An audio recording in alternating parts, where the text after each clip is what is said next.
Femme yo gen espoir sou. Petit ou compter sou. Relais sou kou. Déposer verre. Prends la vie ak demain. Boyon kou ka faut oublier c'est vrai, mais vle pas vle, ou pote mata quand même. Si un message à PAC, relez-nous dans 28 13 15 51 48 52 39 39. Nouveau coupé douette tablette qui gen goût pour l'ensemble avec épices naturelles que vous mettez dans manger la caille. Powo, l'ail, persil ak piment douce, tout dans yon même tablette. Coupé douette. Et puis tout, li gen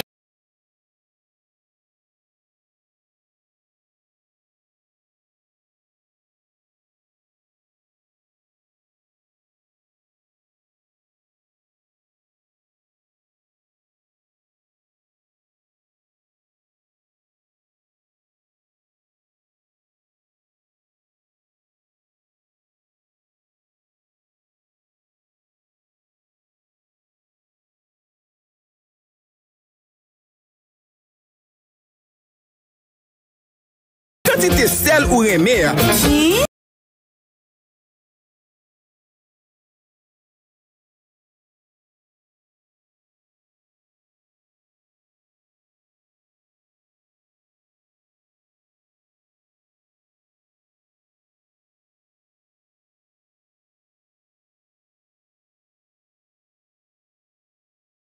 Tire do bayo. Femme yo gen espoir sou. Petit ou compter sou. Relais sou kou. Déposer verre. Prends la vie ak demain. Boyon kou ka faut oublier c'est vrai, mais vle pas vle, ou pote mata quand même. Si un message à PAC, relez-nous dans 28 13 15 51 48 52 39 39. Nouveau coupé douette tablette qui gen goût pour l'ensemble avec épices naturelles que vous mettez dans manger la caille. Powo, l'ail, persil ak piment douce, tout dans yon même tablette. Coupé douette. Et puis tout, li gen quantité sel ou remè. Privé! Prends la vie ak demain. Boyon kou ka faut oublier c'est vrai, mais vle pas vle, ou pote mata quand même. Si un message à PAC, relez-nous dans 28 13 15 51 48 52 39 39. Nouveau coupé douette tablette qui gen goût pour l'ensemble avec épices naturelles que vous mettez dans manger la caille. Powo, l'ail, persil ak piment douce, tout dans yon même tablette. Coupé douette. Et puis tout, li gen quantité sel ou remè. Privé! Pas de l'autre solution, pas de route, pas bois. C'est seul dialogue qui va permettre que nous jouions Haïti, que nous réveillons. Vision 2000 à l'écoute sur Vision 2000 du lundi au vendredi de 1h à 3h PM. Reprise 10h45 du soir. Vision 2000 à l'écoute. Vision 2000 à l'écoute. Une émission pour l'autre Haïti. Et ça net. L'émission Vision 2000 à l'écoute est patronnée par Diri Boule. Ladies and gentlemen, Vision se compa avec Nixon Live. Tous les jours, du lundi au vendredi de 7h à 8h du soir et le samedi de 10h à midi dans la soirée à partir de 8h. Compa Trek, Compa Nouvelle Génération, Compa Mix. Sur le réseau national de Radio Vision 2000, le compas de Nebou Jean-Baptiste se conjuguera à tous les temps. Avec Vision Compa, 100% compas dans micro-dimension. Tout le monde a besoin. Soyez branchés Radio Vision 2000 sur les différents réseaux et sur le www.radiovision2000haiti.net.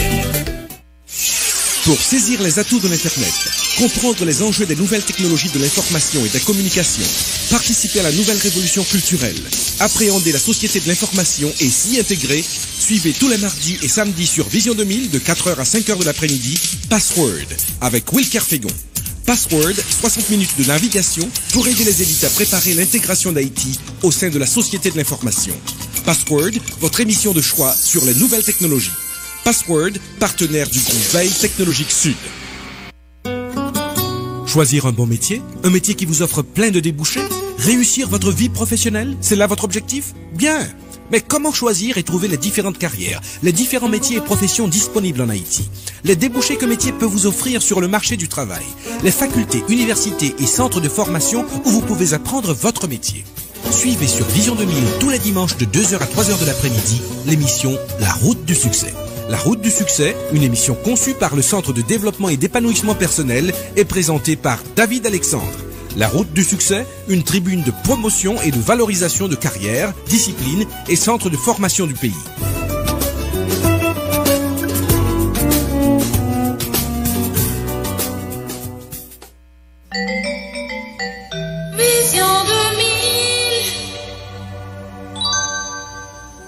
Et maintenant, voici, mesdames et messieurs, notre invité du jour.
Nous sommes le lundi 23 novembre 2020. Bonjour, bonsoir à tous. Bienvenue sur Vision 2000. Et c'est parti pour la rubrique invité du jour, la première de la semaine. Et là, nous allons parler de la lutte contre la corruption à fond ou gros plan dans émission ça sous une dans institution haïtienne qui est chargée justement pour lutter contre la corruption dans l'administration publique. Et nous allons faire ça avec le directeur général de l'unité de lutte contre la corruption, maître Hans Joseph, qui est en ligne.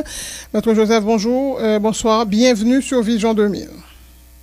Bonjour, bonsoir, bonjour à toutes les auditrices et toutes les auditeurs et tous les auditeurs de la radio Vision 2000. Merci Madame Monhomme pour cette invitation. Remercier autour du fait que ou disponible pour émission ça qui parle très didactique et tout le monde par exemple qui gagne décret 8 septembre en 2004 nous capable ouvert les pile questions et parti dans décret ça et sous base document nous pour regarder qui ça unité de lutte contre la corruption li est fait pendant ces 16 ans d'existence puisque ULCC était créé en décret 8 septembre 2004 sous administration Boniface Alexandre. Nous allons parler de corruption, de lutte contre la corruption et première question, monsieur le directeur général, et sa corruption liée. Là, on dit corruption, de qui ça l'a parlé véritablement? Bon, merci Madame Bonhomme. Tout d'abord, on n'a pas défini ce que c'est le concept corruption. Hein. J'en dis au départ, la pour une image très didactique. Nous prenons dans la loi 12 mars 2014. Là. Loi 12 mars 2014, là, dans l'article 3, il définit clairement ce que c'est la corruption. Rappelez-vous, l'article 3 dit la corruption s'entend de tout abus, de toute utilisation faite à son profit ou au profit d'autrui, de sa fonction ou de son occupation. Les personnes visées à l'article 2, là nous sommes en train de parler des fonctionnaires, des personnalités et politiques, des ordonnateurs, des comptables de données publiques, au détriment, utilisation, abus qui fait au détriment de l'État, d'un organisme autonome, d'une institution indépendante, d'une collectivité territoriale, d'une organisation non gouvernementale ou d'une fondation bénéficiant d'une subvention publique, d'une entreprise privée avec participation de l'État. Donc, on passe avec définition ça, population à comprendre que non seulement l'ULCC a intervenu fait la corruption capable de recenser l'administration publique là, mais dès que il y a une institution privée une organisation non gouvernementale, une fondation qui bénéficie d'une subvention publique, ULCC capable d'aller à garder ça si gagner de corruption. Donc corruption, en fait, les actes de corruption, nous définissent suivant plusieurs infractions que même loi loi 12 mars 2014 là, il parlait de lui. Donc si nous regardons bien, après, nous avons cité, nous avons regardé, nous avons concussion, nous avons enrichissement illicite, nous avons blanchiment du produit du crime, nous avons détournement de fonds publics, abus de fonction, versement de pots de vin, etc. Donc corruption capable de revêtir différentes formes. Et justement, et nous capables de faire aller dans la loi 12 mars 2014 et puis dans des créams demander mounio pour capable gain document et dans main yo, je dis à nous pas regarder et dans quelle mesure que unité de lutte contre la corruption et fait travail li là pour li combattre corruption et ces manifestations sous toute forme au sein de l'administration publique ou sauter lister et là en quelque sorte les formes de corruption et article 2 tout le monde qui a un document n'a regardé émission et pour pas dire nous qui ça ULCC fait et dans cadre ça et assurer l'efficacité des mesures et actions afin de prévenir, dépister, sanctionner et éliminer les actes de corruption, favoriser la transparence dans la gestion de la chose publique, établir un climat de confiance pour promouvoir l'investissement privé et puis là, mettre accent sous dernier point, moraliser l'administration en public et la vie publique en général. En quoi et institution ou diriger et maître Hans Joseph qui gagne 16 ans d'existence arrivé et accompli mission ça qui confie là. OK. C'est une très belle question. Madame Bonhomme, tout d'abord, ma reprendre ce dia pour la population qui comprenne très bien. ULCC a pour mission principale pour travailler à combattre la corruption et ses manifestations sous toutes ses formes au sein de l'administration publique. Maintenant, objectif travail ça, c'est pour le capable prioritairement protéger les biens publics et collectifs. Donc pendant l'existence de l'ULCC, nous sommes capables de comprendre que c'est nous-mêmes corruption extrêmement complexe. C'est ça que fait nous autres, au niveau de l'ULCC, nous aborder en termes de système et non en termes d'individus. Ça ne veut pas dire que l'ULCC, dans sa mission répressive, n'est pas traqué des personnes qui gagnaient des soupçons de corruption qui planaient sous eux. Maintenant, l'ULCC, pour accomplir mission ça, lui, gagner 3 axes d'intervention que lui intervenu sous lui. Nous avons d'abord la prévention, l'éducation et ensuite la prévention. Donc, dans le cadre de la prévention, l'ULCC fait en pile activité, tant avec le secteur privé, tant dans l'administration publique, tant avec les acteurs qui font partie de la chaîne pénale, par exemple les commissaires du gouvernement, les greffiers qui sont là pour accueillir les déclarations de patrimoine. Donc, dans ce sens-là, l'ULCC a produit un ensemble d'actions pour aboutir à ça. Et vous regardez, de 2004 à nos jours, l'ULCC, dans sa mission d'éducation, de prévention, fait suffisamment d'efforts pour arriver doté de PIA, de l'instrument juridique fondamental qui est la loi du 12 mars 2014 et qui traitait en profondeur de la répression et de la répression de la prévention de la corruption. Aussi, c'est ça tout, dans la démarche prévention pour garnir arsenal juridique là, et même qui permet pour accoucher la loi du du 12 février 2008 portant déclaration du patrimoine par certaines catégories de personnalités politiques de fonctionnaires publics et agents publics. Donc, ULCC lui-même, dans un axe éducation en tout, lui entamer plusieurs formations. Par exemple, on vient de lancer au niveau du Sud les conférences départementales sur la corruption. Donc ça, c'est faire de l'éducation, de la prévention. Également, vu que nous considérons que la corruption, elle est globale, elle est systémique, nous avons également approché, aller vers les jeunes, vers les élèves pour essayer de moduler leur comportement, attirer attention sur ce que c'est les méfaits, les actes de corruption. Donc c'est toute une panoplie d'actions qui est posée par l'ULCC du haut de ces 16 ans. Mais maintenant, sur le volet de la répression, l'ULCC lui-même conduit des enquêtes régulières. Je vais vous dire rapidement que l'ULCC, parmi tous les grands procès qui ont rapport à la corruption dans ce pays, ULCC derrière. On va par exemple parler du procès de l'OAVCT, du procès des kits scolaires que la population connaît effectivement. ULCC, c'est lui-même qui produit le rapport ça, qui traitait, qui fixait les responsabilités et qui déférait ces dossiers par devant la justice. Donc nous avons tant d'enquêtes que nous avons menées, mais le seul souci qu'il y a au niveau de l'ULCC, de disposition de décret, l'ULCC est tenu par la confidentialité.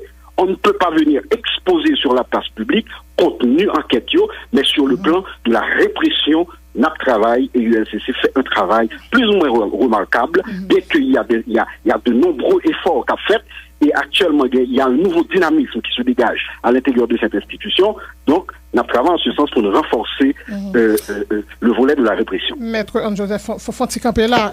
Sauf que l'enquête yo abouti, le grand procès qui fait, le grand bagaille qui fait, que ce soit bon côté ULCC ou bien la justice, parce qu'il faut nous transférer dossier, le nous fin travail sur nous transférer à la justice haïtienne. C'est le parquet. Tout le monde est au courant. Notez que ou cité deux scandales, en réalité comme ça, scandale ski scolaire là et puis scandale au AVCTA, nous savons que le directeur qui était concerné là était passé plusieurs années en prison. M'a rappelé que ULCC ligue 16 ans.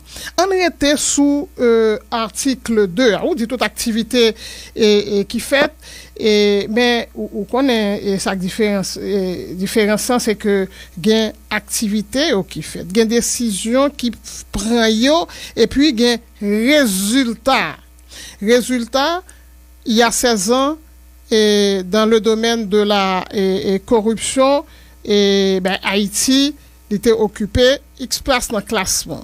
Jodia, est-ce que une amélioration qui fait nous bon pays ça on connaît moi-même connaît tout m'a dit avec douleur qui c'est un fait gangréné par la corruption ou soit parler de prévention mais dans même article 2 ça il dit pour faire prévention pour dépister sanctionner et éliminer les actes de corruption et infractions assimilées. On dit Jean Phénomène ça hier et dit que bon là nous face à où la corruption est systémique même si c'est un pile travail pour arriver à éliminer les actes de corruption mais même diminuer ULCC qui une institution ou gain UCREV gain cour des comptes qui au devant de la scène l'autre institution ça yon quand dit CNMP tout et mais est-ce que nous fait véritablement avancer la lutte contre la corruption compte tenu de l'état de la situation aujourd'hui? OK, merci. Et madame Bonhomme, je me bagaille pour noter ces contextes création ULCC. ULCC créé, il y a 3 faits majeurs qui provoquaient création ULCC. C'est publication en 2003 par Transparency International de rapport qui était classé Haïti 3e parmi les pays les plus corrompus de la planète. Certains songeaient, dans l'époque ça, il y avait toutes ces convulsions sociales et politiques, Haïti était dans que le ton dans la question corruption. Donc ça, nous notons ça. Et c'est sous base ça que l'institution ça lui-même était créée. C'est une fait majeur qui était provoqué création institution. C'est certain que toute institution qui fait partie du système national d'intégrité aux sociétés, la Cour des comptes, IGF, etc. Donc toute institution ça a fait des travaux plus ou moins remarquables qui méritaient effectivement renforcer. Et nous allons regarder que Haïti, en 2003, nous sommes 3e dans Pluton, mais pour le moment... Des pays les plus corrompus. Oui, les pays les plus corrompus. Pour le moment, sur 180 pays, nous sommes à 168e place. Donc, ce qui veut dire, c'est certain qu'il y a beaucoup à faire, mais il faut noter les actions plus ou moins concrètes de ces institutions. Parce que les grands rapports, les rapports d'enquête, ULCC par exemple, qui gagnait des enquêteurs hautement qualifiés que le pays n'a pas connaît. Là, nous produisons nos rapports d'enquête, on fait la balle, on passe la balle à la justice qui se doit d'assumer sa responsabilité. Et nous-mêmes, au niveau de l'ULCC, vous allez voir, dans enquête diagnostique sur la gouvernance qui était faite en 2006, les brides qui étaient faites pour l'ULCC, on voit que population, ménage, on voit des entreprises privées, les patrons, ils disent que la justice, à 84% de monde qui consulté, dit la justice extrêmement corrompue, c'est situation de pot de vin, tout le temps pour résoudre le problème. Là. Donc, nous-mêmes, nous sommes des officiers, des auxiliaires de la justice.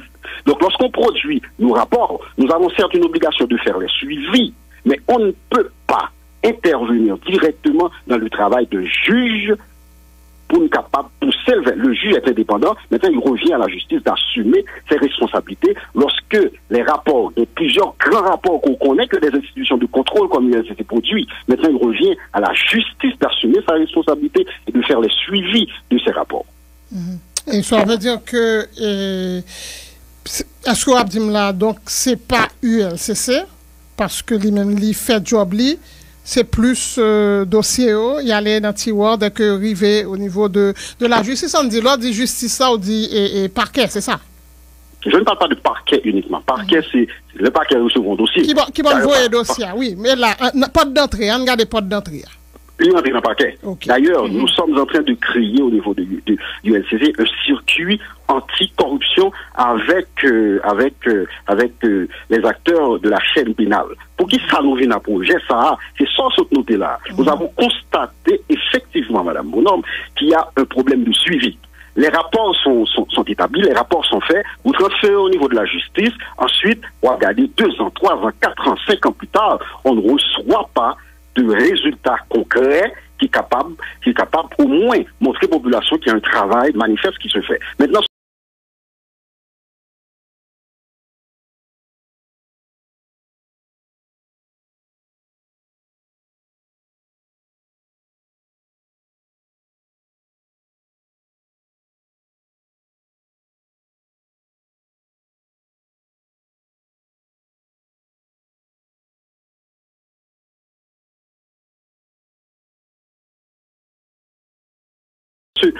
ce circuit anticorruption que nous avons fait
Arrivé déjà?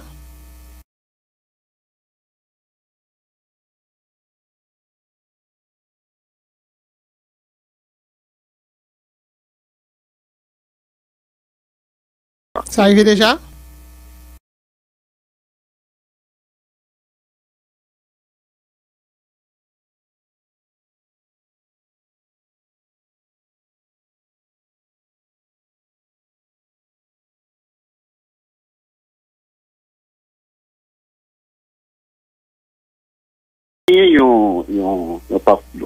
Nos partenaires techniques et financiers, par exemple, et l'Union européenne, qui exigeaient, dans le cadre des indicateurs que nous-mêmes nous définissons avec eux, que l'ULCC a cheminé par an 11 dossiers au niveau de la justice.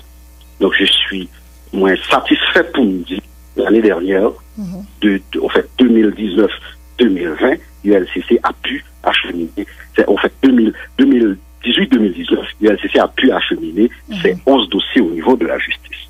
OK? Donc de manière totale, l'ULCC a une cinquantaine de dossiers qui acheminés au niveau de la justice. Maintenant, ce qui me concerne, comme vous venez de dire, Madame Bonhomme, on va regarder dans le bilan 100 jours que nous-mêmes nous faisons, nous ouvrons déjà 9 enquêtes de corruption. Des enquêtes importantes que les populations ont gagné pour loin, les ont abouti.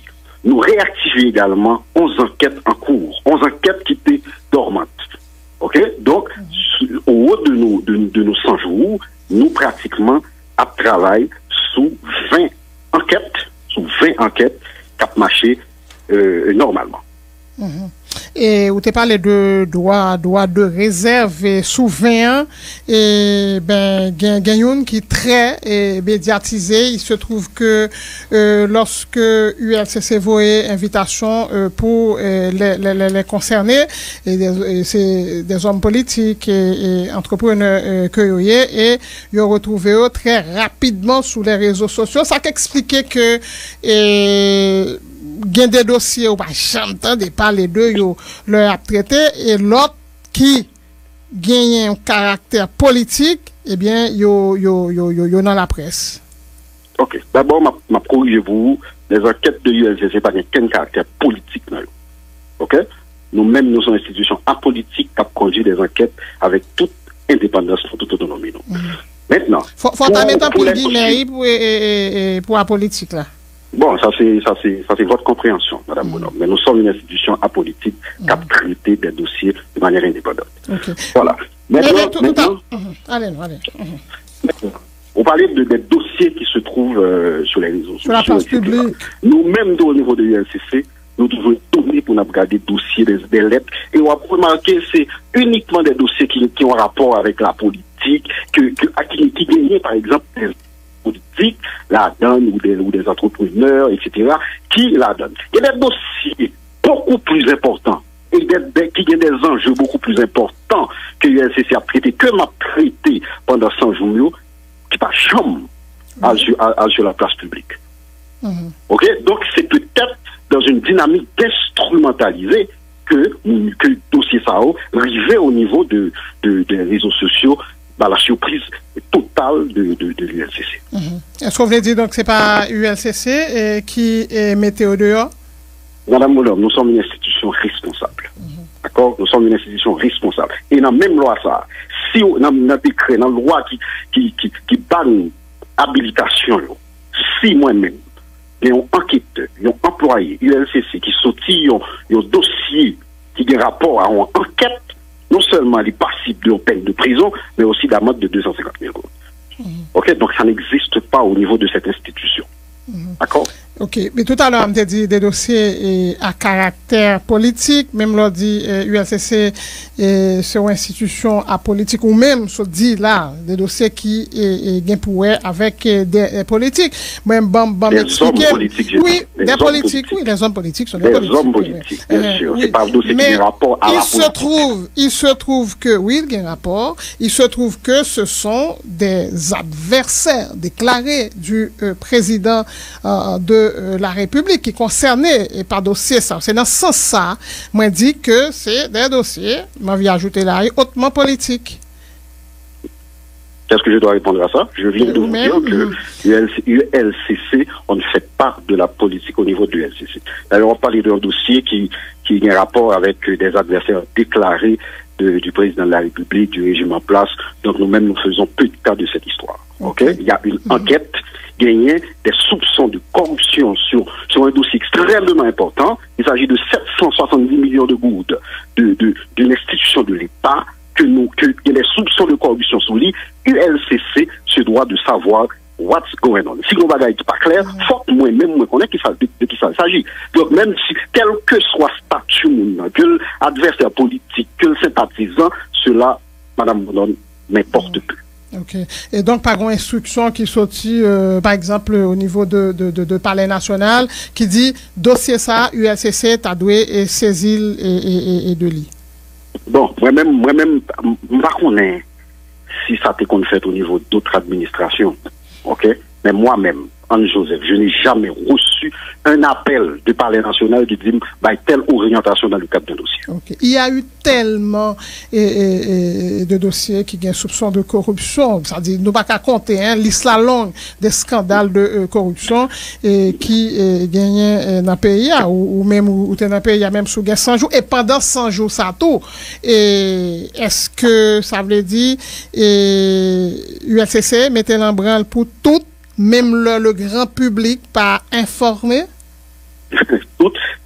Automatiquement que mon dossier, depuis le dénoncer, l'ULCC réagit sur lui. Si, et seulement si, le dossier ça pas déjà saisi par un juge ou par un autre acteur du système judiciaire. Ok? Dès que dossier a déjà la justice, nous sommes auxiliaires de la justice, nous sommes officiers de police judiciaire. Dès que devant la justice, déjà, l'ULCC pas qu'à intervenir là-dedans, à moins que le juge là, il fait tel travail spécifique pour lui par délégation de compétences.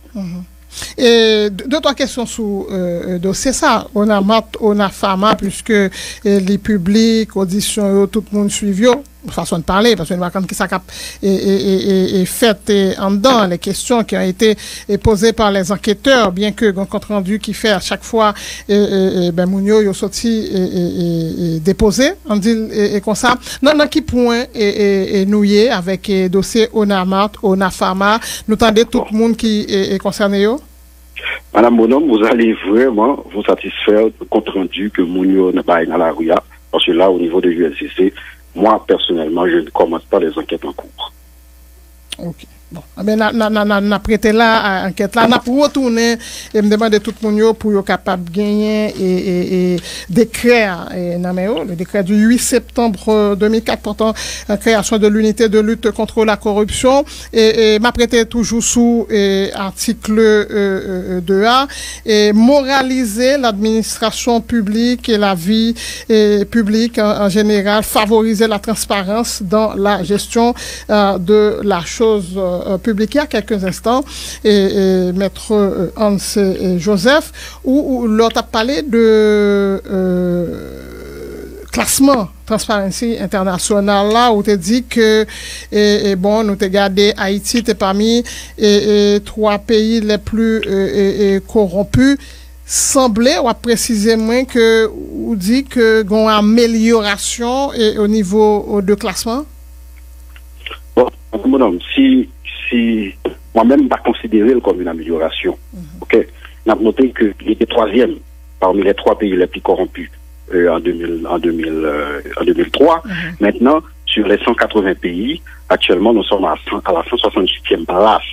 Moi-même, l'ambition que j'ai, c'est de réduire totalement cette perception de corruption qui est. Donc, en termes de satisfaction, je suis nettement moi-même, d'abord comme citoyen, je suis nettement insatisfait. Et deuxièmement, comme directeur général de l'ULCC, ça me pousse davantage à faire des efforts pour être capable de réduire perception de corruption, ça réduit corruption dans l'État. Et c'est ça qui fait pour remarquer que nous autres, on a essayé de avec un pile effort que nous avons fait, nous avons essayé d'approcher population pour être capable de dénoncer actes de corruption.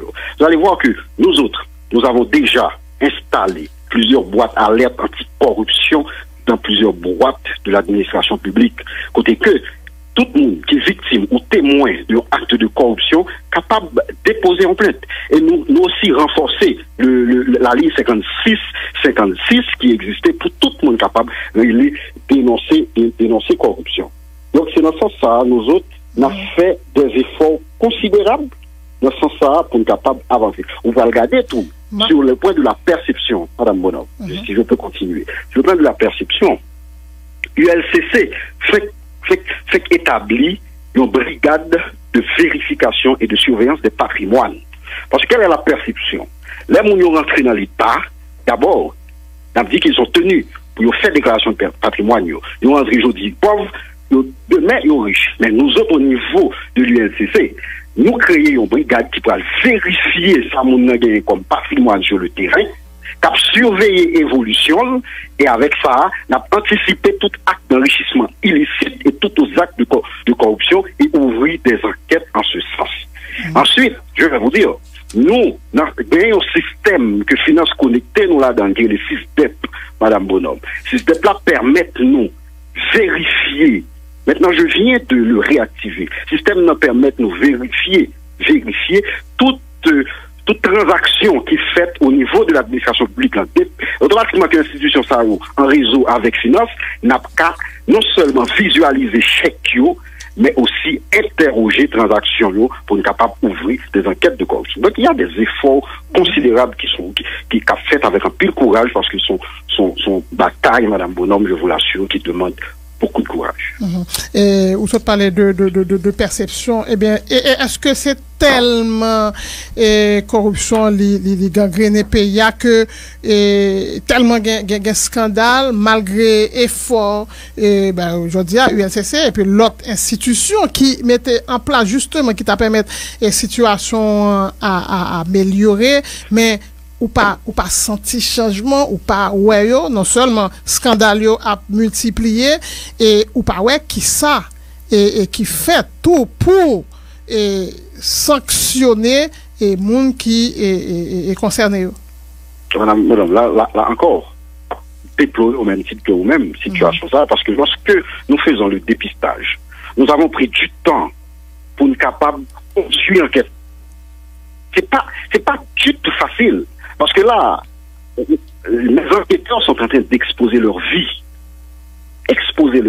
Donc, il y a un enquêteur qui a mené enquête, il a vérifié toute transaction.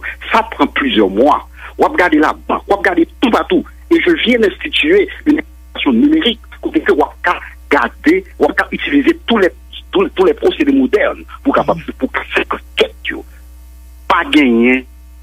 Ou pas qu'à résoudre le problème de Mme Bonhomme s'il n'y a pas de sanction. Maintenant, il revient à la justice de sanctionner puisque l'ULCC ne sanctionne pas. Non seulement l'ULCC, mais les autres institutions de contrôle qui font partie du système national d'intégrité. Après bientôt, monsieur le directeur général, et les enquêteurs de l'ULCC, ils ont agi et les yeux fermés, ils ont fait travail sans, ils n'ont pas recevoir l'ordre, ils n'ont pas laissé pouvoir orienter ou réponse ça, l'homme t'a parlé de dossier, on a à Pharma, avec un soupçon de corruption, et donc, nous-mêmes, si la justice lui-même n'est pas intervenue, et sous dossier ça et nous-mêmes nous saisi nous fait et travail nous et moi vidéo pour par exemple c'est des dossiers où vient joindre là et Petro-Caribé dossier d'Hermalog l'ULCC est-ce que les pencher sous dossier ça yo? OK, pour prendre occasion ça pour me faire précision ça une fois pour tout le monde capteur. Où se trouve-t-il, Madame Bonhomme? ULCC, qui sont institutions de contrôle, ULCC, qui est un statut d'officier de police judiciaire, pas qu'à intervenu dans aucun dossier qui la justice. Moi-même, comme avocat militant, je suis au courant que dossier Sayo que vous parlez là, Petro-Caribé, Dermalog, déjà dans le cabinet d'instruction. OK. Donc, dès que dans le cabinet d'instruction, c'est seul juge-là qui a autorisé moi-même, si gagne un bagage qui relevait, une partie de l'enquête qui relevait de expertise ULCC, le juge, s'il le veut bien, capable de demander ULCC travaille pour lui sur telle partie de l'enquête. Mais avant, il était devant la justice.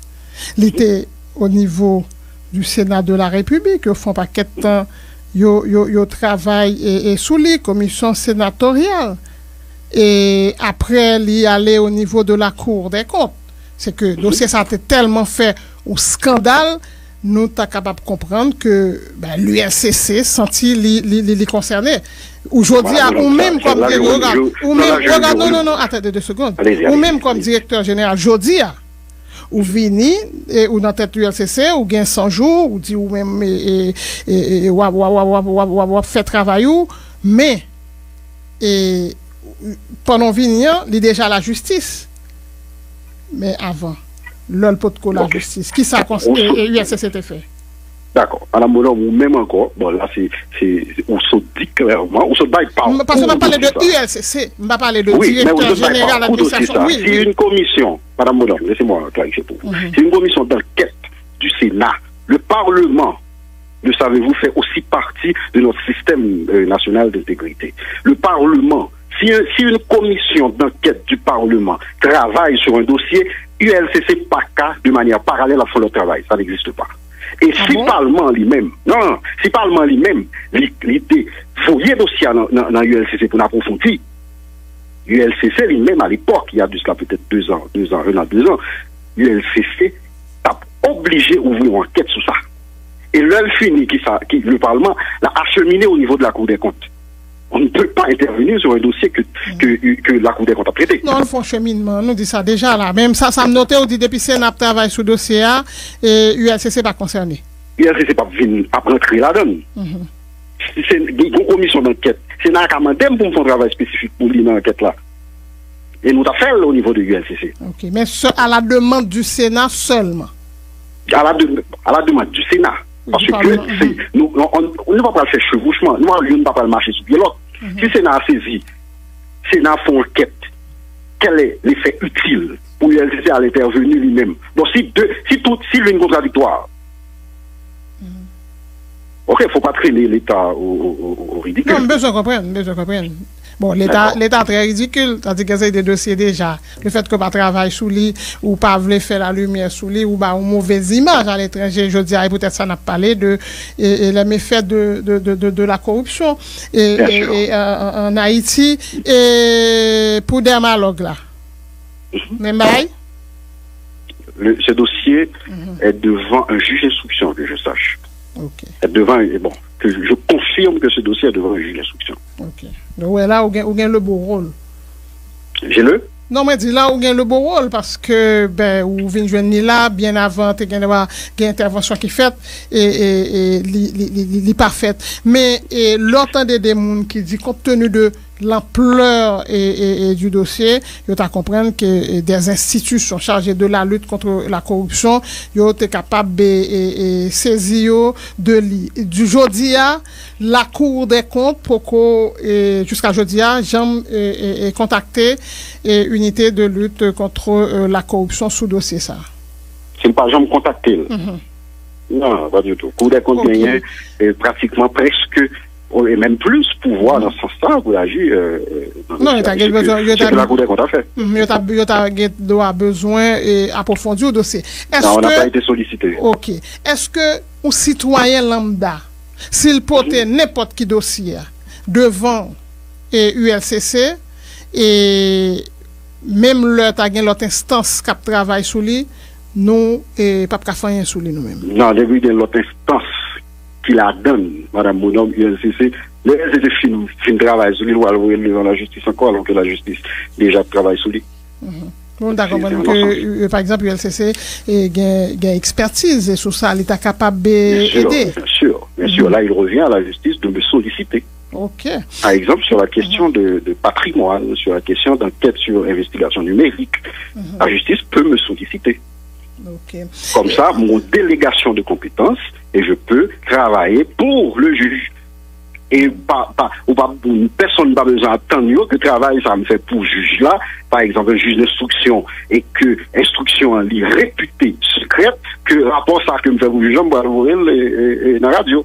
Okay. Ça n'existe pas. Bon, là nous voulons radio parler des réseaux sociaux, nous la gueule. Et bah ou même non, de l'eau pas sous là. Ah, parfait. Merci pour cette précision. Bon, là dit les autorités, où tu as parlé tout à l'heure là de déclaration de patrimoine. Là nous dans loi 12 février 2008 et prédécesseur là non. Ça dit te vinn avant vraiment et te gagné et un directeur général UACC qui tombé avec dossier ça quoi une institution organisme de défense des droits humains qui font une grande campagne pour sous nécessité pour que les fonctionnaires de l'État yo déclaré patrimoine. Jodi au niveau du gouvernement. Et est-ce que tout membre et gouvernement fait déclaration patrimoine? Ok.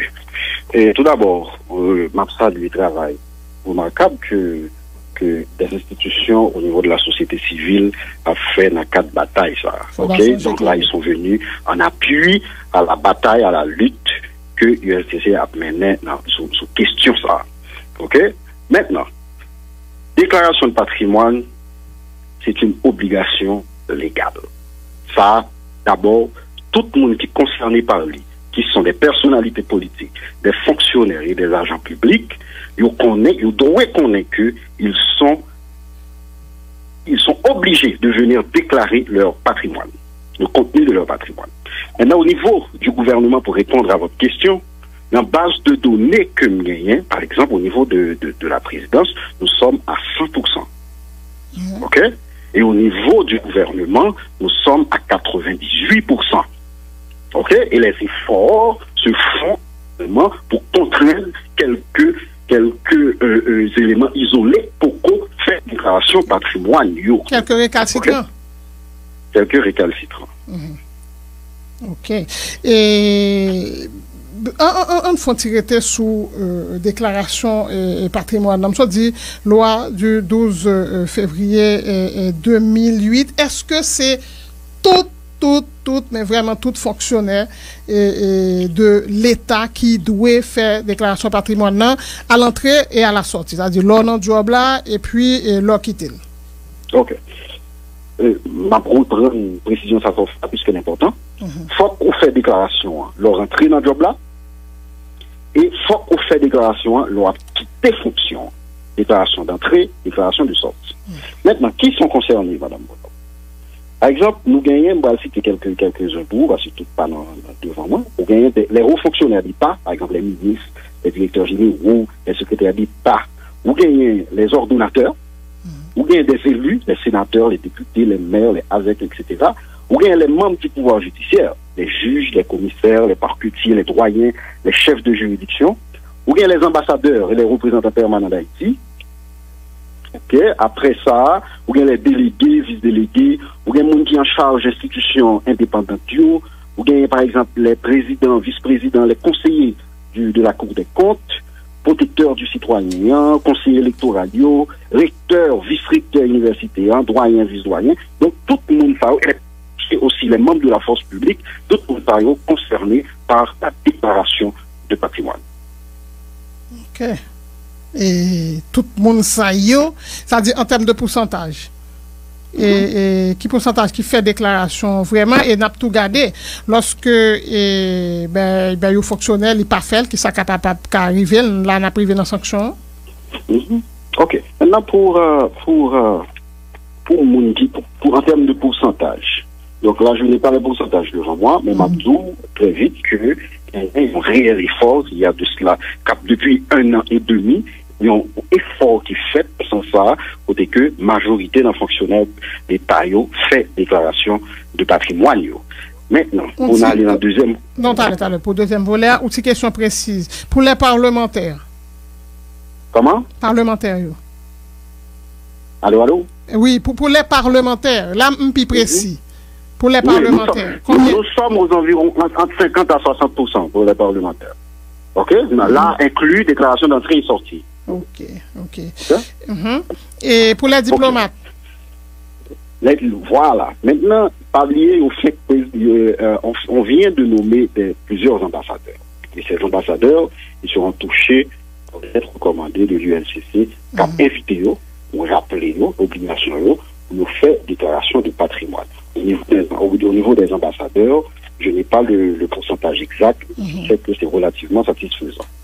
Ils ont fait nomination, mais il y a tout, ils ont rappelé. Ça dit, eux-mêmes, ils ont fait déclaration de sortie, ils ont fait déclaration de sortie, et ils sont tenus de le faire. On dit que pour des fonctionnaires qui n'ont pas fait déclaration de nomination, qui ça qui est arrivé? Voilà. Tout d'abord, nous allons regarder si pendant une fonction, ils n'ont pas fait déclaration de patrimoine. Pendant une fonction, l'ILCC vous demande de faire, vous avez l'obligation d'aller faire votre déclaration de patrimoine dans le greffe qui est compétent. OK? Maintenant, si vous ne pas fait, l'ILCC a sommé ou a pris ou le faire, ou bien sommé ou pas le faire. Donc, pas fait, l'ILCC a demandé trésor public pour prélever un quart du salaire de monde qui est concerné par formalité ça. OK? Donc, ça, sous les taux pas fait du tout, la déclaration, l'on finit, on ne pas faire déclaration d'entrée, on ne pas faire déclaration sortie. Donc maintenant, vous serez poursuivi par le parquet. L'ULCC a vouillé dossier là par devant le juge correctionnel, le parquet pour le soutenir, pour être capable d'essayer limiter, juge là lui-même dans la décision, pour restreindre certains privilèges que nous avons gagnés, par exemple, dans la jouissance de droits civils et politiques. Donc, il y a des gens là qui doivent faire des déclarations de patrimoine, qui pas fait, ils n'ont droit pas qu'à candidat. Ok. Mais je suppose qu'il y a un ensemble de dossiers, plusieurs cartons, là, il faut transférer dans la justice. Non, on ne dit pas fait du tout. La pile qui commence à aller. Qui commence à aller. La pile commence à aller. Ok.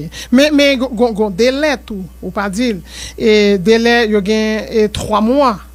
Et pour que yo fait, si ULCC a fait travail là vraiment, ça dit véritablement, et puis mettez pression sur moun sa pour arriver faire, yo pas ta et passer tout le temps yo dans job là, et puis ben à la fin yo pas faire, et puis ben pas connaît parce que si mon a besoin candidat il pas connaît qui ça va le faire, c'est au niveau de la justice qui magouille il va le faire et pour lui capable de venir candidat, mais ça fait institution, ça c'est la question.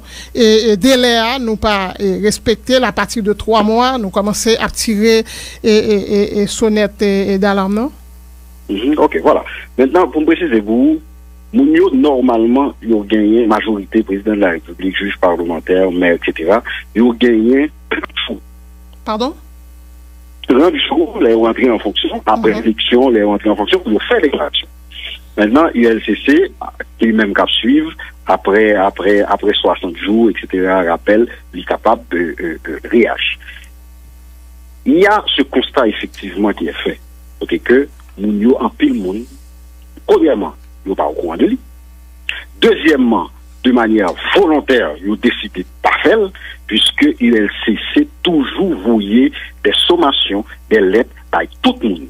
Et je vais vous dire, cette semaine, parce que c'est nous pour aller chercher au niveau de qui ordonnateur, qui comptable de la République, qui est dans chaque institution l'État. Et la semaine ça gagne peut-être 3 semaines que on est en train, on a écrit toute institution, on est en train de recevoir tout document qui dit, mais qui est-ce qui comptable la caille moins de titulaire, direction générale, etc. Donc, qui est-ce qui comptable, parce que ça ne concerne uniquement les directeurs généraux, les ministres, les premiers ministres, etc. Mais il y a des fonctionnaires qui manipulent les fonds publics, qui ont des droits de signature, etc. Tout le monde est concerné. Et c'est l'institution, ça, pour qu'ils voient au niveau de l'ULCC, mais qui est charge de ça, mais qui est comptable que nous gagnons la paix. Et nous-mêmes, la recevoir, et tout le monde a touché par des lettres recommandées pour être capable de faire. Et c'est dans la même dynamique ça que nous créons une brigade de vérification et de surveillance des patrimoines. Côté que, non seulement nous avons essayé de contraindre mon pour le faire, ok, nous avons couru avec vous pour le faire, et deuxièmement, les offres fait, nous-mêmes, nous parlons en temps déclaration qu'on fait, pour nous, si pas gagner fausse déclaration, si pas gagner des données inexactes, si pas gagner des informations qu'on cachait, pour être capable de poursuivre. Et si vous révélez les gagnants, la poursuivre pour faux et usage de faux. C'est ce que dit la loi. OK. Et là, on a parlé de fausses déclarations, on va souligner ça tout à l'heure. Mais combien fonctionnaires et Jodia, juste parce que va respecter loi sous déclaration et patrimoine qui est privé d'un cas salaire? Vous pouvez reprendre pour moi, madame. Non, mais donc, il dit dans la loi, toute personne assujettie à la déclaration de patrimoine qui a l'échéance des délais prévus aux articles 8, 8.1, 8.2 et 3 mois après un rappel par l'exploit d'huissier notifié à la diligence de l'unité de lutte contre la corruption à personne ou à domicile réel n'aura pas rempli cette formalité sera privé d'un quart de ses émoluments jusqu'à ce qu'elle fournisse la preuve de l'accomplissement de cette formalité. Mando, combien fonctionnaires qui concernés à ça? Ok, nous gagnons, je n'ai pas le chiffre, mais gagnons en pile fonctionnaires que ULCC des finances pour prélever un quart de émolument. Et je vais vous dire, en pile là, on réagit, parce que dès qu'on retire comme là, en pile là, on réagit, fait déclaration, hein, ensuite ULCC, des finances pour se lever. Mais vraiment, gagner un nombre impressionnant de monde qui pas fait, que nous demandons des finances appliquées, disposition article 16 Constitution CPA, ok, et puis finances agit, et les autres, ils ont réagi par l'accomplissement de cette formalité. Ouais, c'est notre ça, et il est important pour nous sortir de temps en temps, c'est pas long journaliste pose des questions pour le grand public là, comme ça.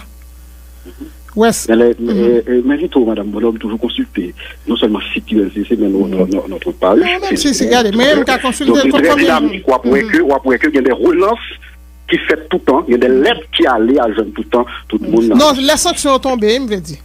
Pour tout le monde connaît.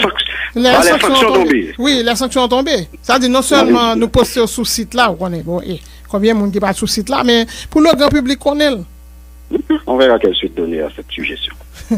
Et bon, oui, nous presque mettez 10 minutes là et moi pas aller aborder l'autre question même tellement et gain question gain youn tout à l'heure sous téléphone et gagner et en pile question sous question Petro-Caribé dermatologue mais m'a font enveloppette avec yo gain auditeur qui dit mais moi connais ou juge d'instruction qui te bail une commission rogatoire à l'ULCC pour mener enquête sous cas Petro-Caribé.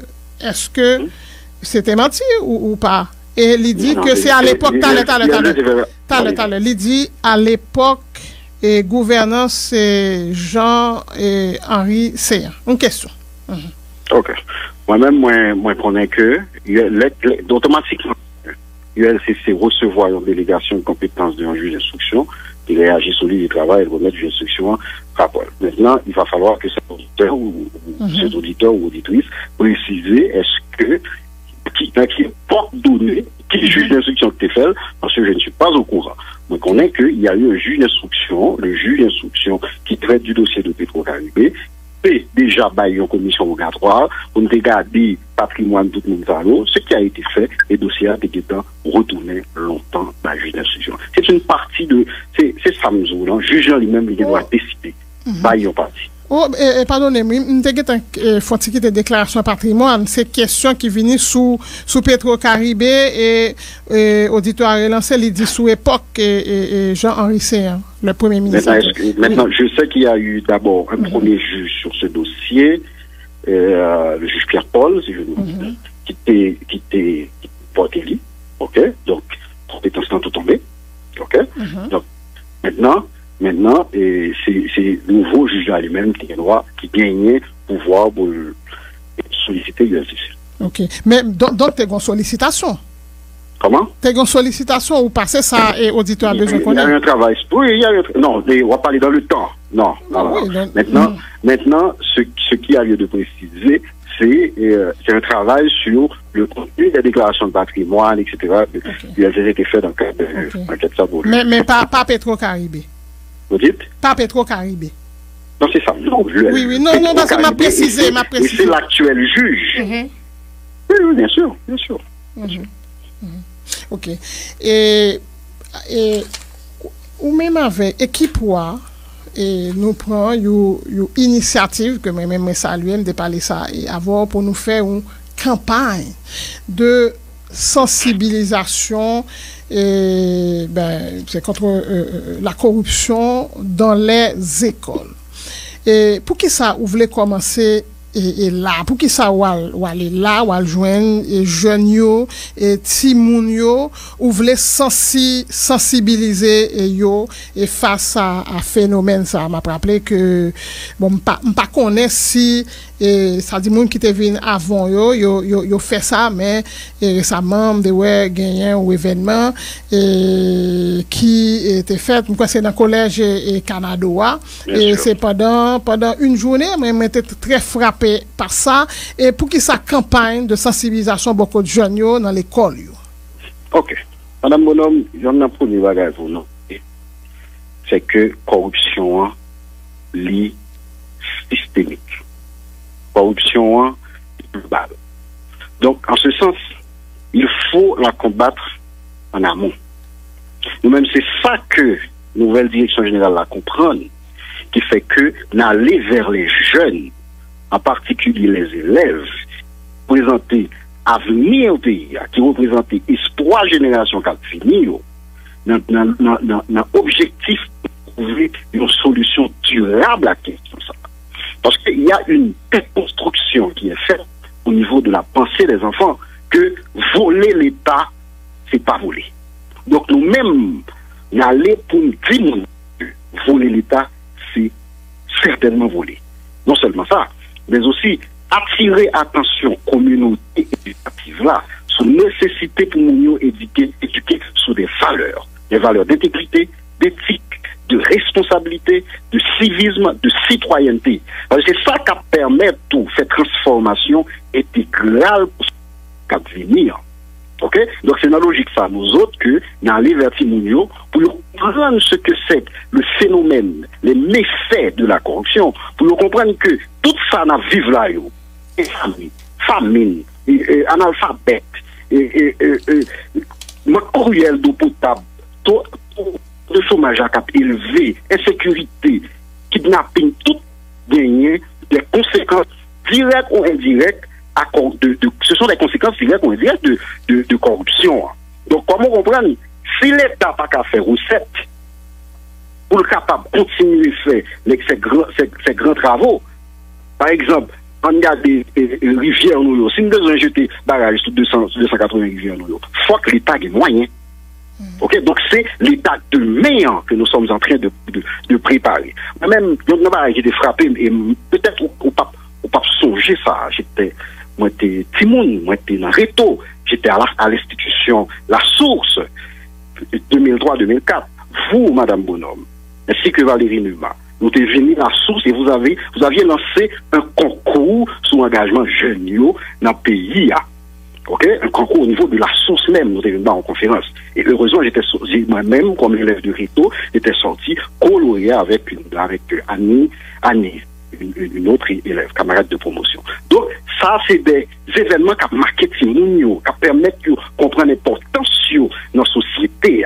OK? Donc, c'est notre dynamique que nous allons vers Timounio, non seulement pour nous parler paroles ça dans les oreilles, pour nous capables de provoquer changement ça la caille, et au même tout, comme corollaire, il faut restituer à qui à travers un concours de dissertation que nous lançons, et thème m'a profité de rappeler pour tout élève philo là, c'est l'engagement des jeunes dans la lutte contre la corruption de point, une obligation ou une responsabilité, point d'interrogation. Donc c'est dans ce sens ça, par cette corruption ça, nous estimons, nous souhaitons que c'est un plaidoyer lié, nous attendons voir Timounio, nous attendons Timounio en faveur de changement de valeurs éthiques, de valeurs civiques sur lesquelles la République se fonde.